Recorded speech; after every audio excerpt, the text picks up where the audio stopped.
अस्सलाम वालेकुम बच्चों। आज हम काउंटिंग सीखेंगे 50 तक। चलें मेरे साथ करें।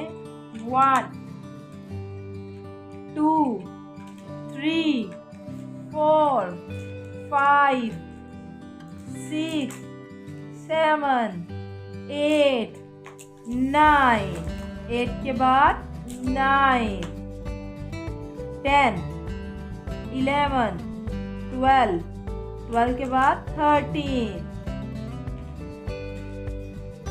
14 15 15 के बाद 16 17 17 के बाद 18 19 20 21 22 23 24 25 25 के बाद क्या आएगा 26 27 28 29 30 31 32 33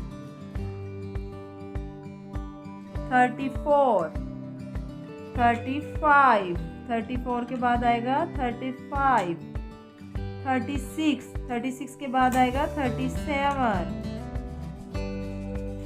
38 39 40 41 42 42 के बाद आएगा 43